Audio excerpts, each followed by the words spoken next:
0.2% a year. That's what the most prestigious address in the wealthiest city in Europe returned, in real terms, over 3.5 centuries.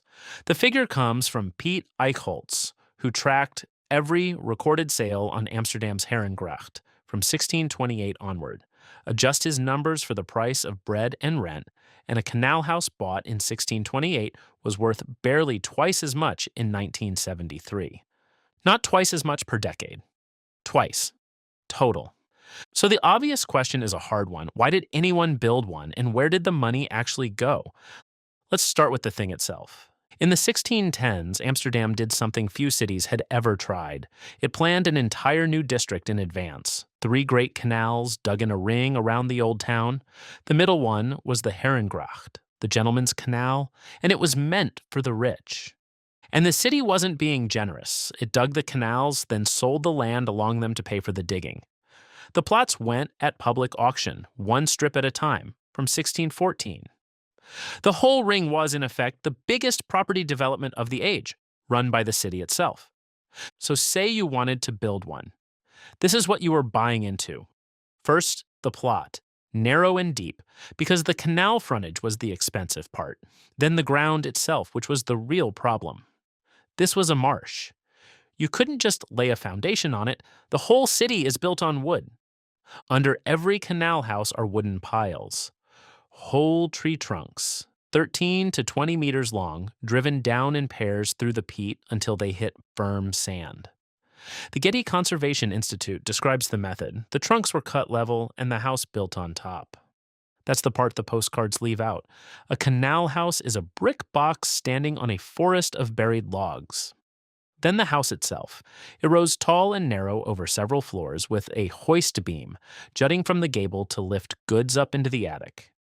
Because a merchant's house was also his warehouse. What did all that cost? The economic historian John Michael Matthijs went through 17th century Amsterdam records and put a typical merchant's house at 5,000 to 13,000 guilders. Hold that against a wage. A carpenter in those same records earned about a guilder a day. So even a modest merchant's house cost many years of a carpenter's pay. A grand one on the Herengracht cost more than he could earn in his whole working life. Now, we can't turn guilders into today's money in any honest way, and I won't pretend to. But we can say this plainly. These houses were priced in working lifetimes. There's a sharper way to feel that price.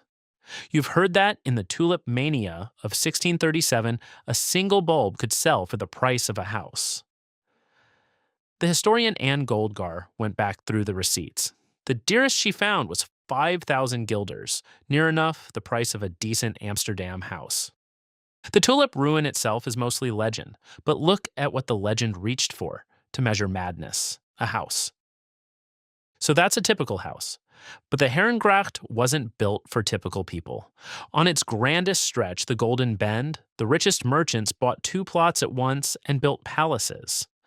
How much did a palace cost? At the very top, we have a hard number. 2 brothers who dealt in weapons built the most expensive private house in the city for 250,000 guilders.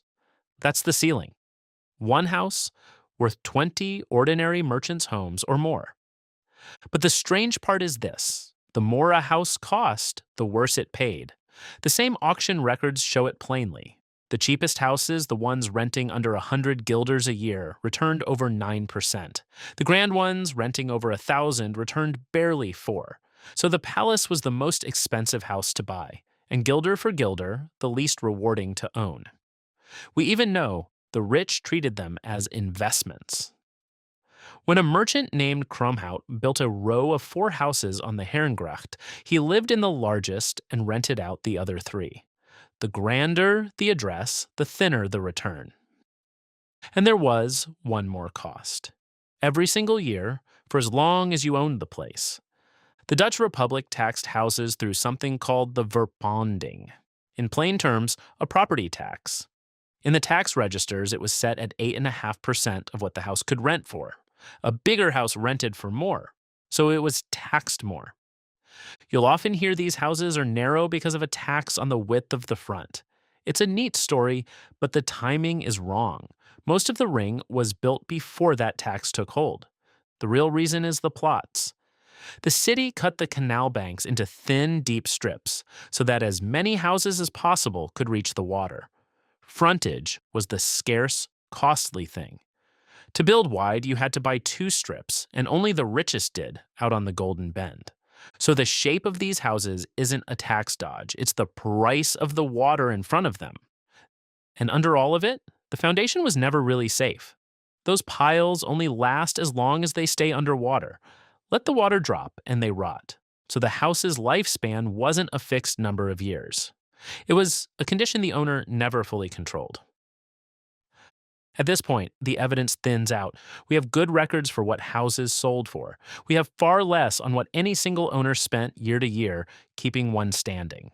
So from here on, the running costs are a reconstruction, built from the rates and the yields the records do give us.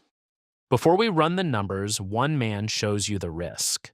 In 1639, Rembrandt bought a large Amsterdam house for 13,000 guilders. He put little down and borrowed the rest. When his income faltered, the debt didn't wait. By 1656, he was insolvent and surrendered nearly everything he owned. The house didn't ruin him alone, but it was the largest thing he ever bought, and the terms he took were completely ordinary. That's what debt could do. So set it aside. Say you built your house and paid for it outright, with nothing owed and nothing went wrong. Was it worth it even then? To find out, we run it like an investment. Income against costs in a good year, an ordinary year, and a bad year. Start with what the records actually pin down. Historians went back through the Amsterdam auction records. On the Herengracht, the grandest houses, the ones that let for more than 1,000 guilders a year, returned a gross yield of about 4.2%. That figure is clearest in the records of the next century, but real rents on these canals barely moved for 200 years, so it's a fair guide. So we don't pick our rent out of thin air, we take a house right at that mark. It lets for 1,000 guilders a year. What was it worth? We work backwards from the rent. 1,000 guilders a year at 4.2% puts it at around 24,000 guilders. A grand place, a double plot, well above the typical merchant's home. And so that's our house. Now watch 3 years pass. A good year, the house is full. A wealthy tenant pays the 1,000 guilders. The Verpanding takes its 8.5% of that rent. 85 guilders gone to the city. Upkeep is light this year, so you clear about 900 guilders. And in a boom, the house itself gains value on paper. The Herengracht Index more than tripled between 1628 and 1664. In a year like that, you feel like a genius. But that gain is only on paper. You pocket it only if you sell, and the whole point of a Herengracht house was that you didn't. You lived in it and passed it down. So the paper gain mostly just sat there. Now an ordinary year. Same rent, 1,000 guilders, and same tax, 85 guilders. But now the house does what houses do. It eats money. Brickwork to repoint, a roof that leaks, a floor that has settled, and a carpenter back on the payroll. After the tax and the upkeep, your return slips toward 3%. Some years a little over, some years under. Now hold that next to the boring alternative. The province of Holland sold bonds that paid 3 to 4%. A bond never needs a new roof. It never sits empty. It never rots from the bottom up. So in an ordinary year, the most desirable house in Amsterdam roughly matched a government bond, while carrying every risk the bond didn't. That bears repeating, because it's the quiet heart of this.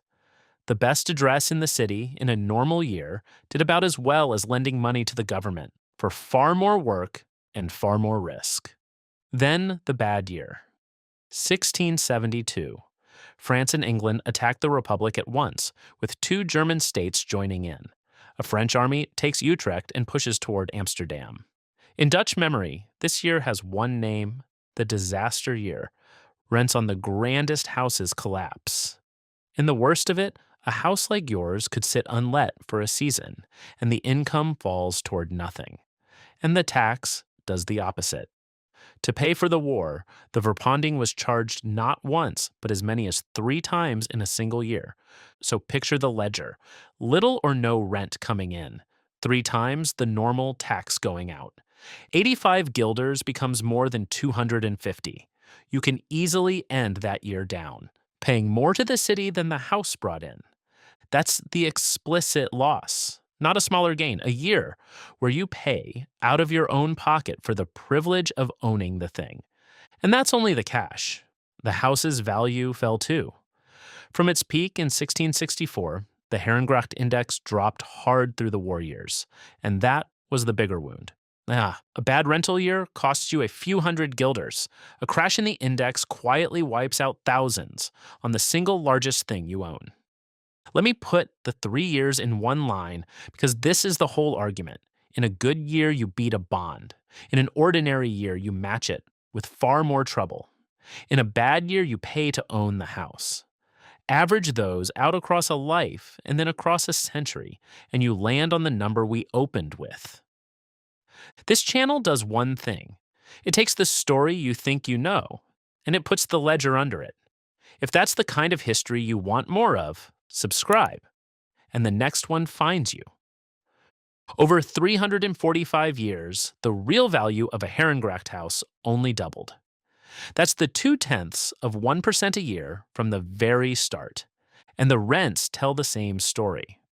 Eichholtz and his colleagues built a second index of Amsterdam rents, running from 1550 to 1850.